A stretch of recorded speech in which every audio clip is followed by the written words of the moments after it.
Alors, on va reprendre la partie cours. Donc là, faites bien attention et votre cours pour prendre en note ce qui est nécessaire à noter.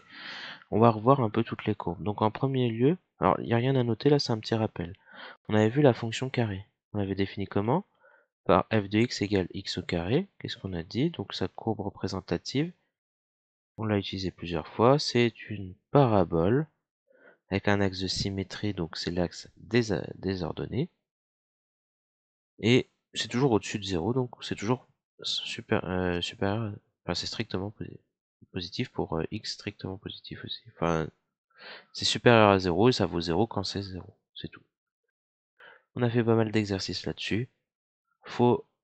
Le but de cette partie-là, c'est vraiment de comprendre les fonctions et de pouvoir associer tout de suite un graphique assez rapidement. Alors on va regarder maintenant la fonction inverse, autre fonction qu'il faut savoir manipuler. Donc la fonction inverse, vous avez ce document-là dans votre cours. Donc la fonction inverse, définition, la fonction inverse est la fonction définie sur l'intervalle moins l'infini 0, 0 plus l'infini. Vous avez vu, on esquive le nombre 0, parce qu'on va de moins l'infini à 0, en ne prenant pas le 0, et on reprend un 0, toujours sans le prendre, et on va jusque plus l'infini. Tout simplement parce que la fonction inverse, c'est le fait de faire 1 sur notre valeur. L'inverse de 2, c'est 1 demi. L'inverse de 3, c'est 1 sur 3.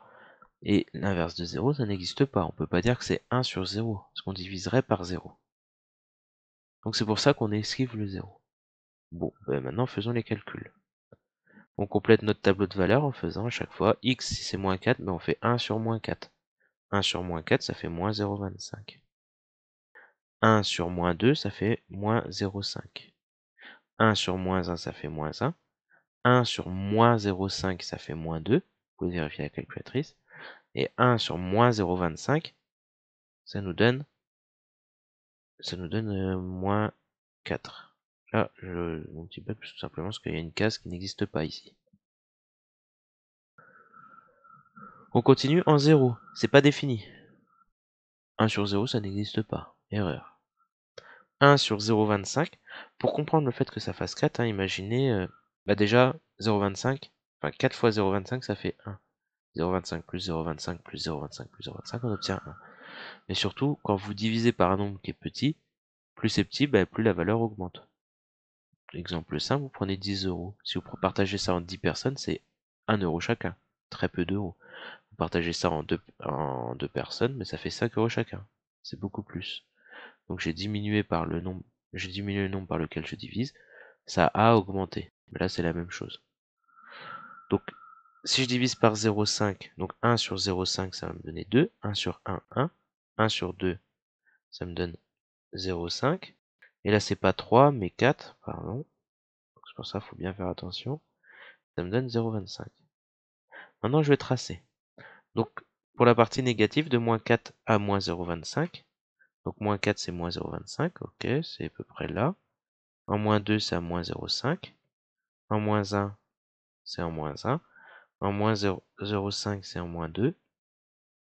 Et en moins 0,25, c'est en moins 4. Donc là, vous voyez, ça nous donne à peu près ce graphique-là. En 0, ça n'existe pas. En 0,25, ça fait 4. Donc on va obtenir à peu près la même chose de l'autre côté. En 0,5, ça fait 2. En 1, ça fait 1. En 2, ça fait 0,5. Et en 4, ça fait 0,25. Donc je commence à tracer ma courbe. Hop. Et attention, là, il faut lever le stylo et pas dire je relis. Je peux pas dire que je relis, ici. Parce que ça veut dire que 0 a une image que je suis passé à un moment donné par 0. Pas forcément en 0, mais je pourrais calculer une image pour 0. C'est pas possible. Donc je peux pas relier. Donc c'est tout, je lève le stylo et je reprends tout en haut là-haut. Et voilà. C'est une courbe particulière parce que c'est formé de deux courbes. Mais quand vous regardez la définition, c'est normal ici. La partie négative et la partie positive. Ce qui explique qu'on est bien deux courbes séparées. En 0, c'est pas défini. Ce nom de courbe, c'est assez particulier, c'est ce qu'on appelle une hyperbole. On ne confond pas avec les figures de style en français. Et on a un point remarquable, c'est l'origine du repère, du point de coordonnées 0, 0. Vous voyez que c'est une symétrie. Mais même, on pourrait dire qu'il y a une symétrie axiale comme ça. On pourrait le dire aussi. Bon. Ça, c'est sur la fonction inverse. Maintenant, si on regarde la fonction cube, c'est le fait d'élever au cube. Alors, je vous ai tracé la courbe qui est à droite. Donc, hop, on fait ça, que ça c'est en 0. Et on remarque une chose, c'est que lorsque, là vous allez devoir noter ce que je vais faire, lorsque je prends un x à peu près entre 1 et 2, moins x à peu près entre moins 1 et 2, quand je prends l'image de x, donc je vais essayer de bien le refaire, je vais prendre un peu plus loin que 1 mais pas trop, donc un peu plus loin que moins 1 mais pas trop. Lorsque je prends l'image de x, c'est x au cube, il est un peu en dessous de 2, et là c'est pareil, il est un peu en dessous de moins 2, donc ça c'est moins x au cube. Et vous remarquez que ce sont vraiment les opposés ici. Donc faites pas les flèches bleues, hein, c'est juste pour marquer ce que j'ai traduit là, c'est la remarque. Remarquons que les deux sont opposés. Moins x au cube, c'est moins x cube. Donc c'est encore une courbe assez remarquable qu'il faut essayer d'avoir en tête assez facilement.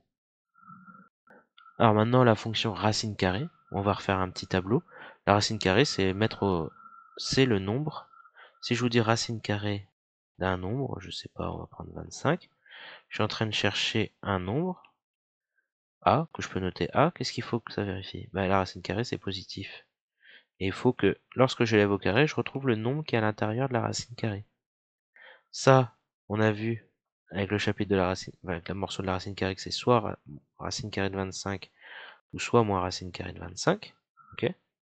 On avait deux solutions. C'est-à-dire c'était soit 5 ou moins 5, mais attention, il faut que ça soit positif. Donc moins 5, on élimine. Donc c'est 5. Ce qui explique donc que racine carrée de 25, c'est 5. On reprend. Racine carrée de 0, 0. Racine carrée de 1, 1 fois 1, 1, c'est bon. Racine carrée de 4, 2 fois 2, 4, c'est bon. Donc racine carrée de 4, c'est 2. Racine carrée de 9, 3 fois 3, 9, donc c'est 3. Bon, je vous ai pris des exemples simples. Je place sur la courbe le point de coordonnées 0, 0, le point de coordonnées 1, 1, le point de coordonnées 4, 2, et le point de coordonnées 9, 3.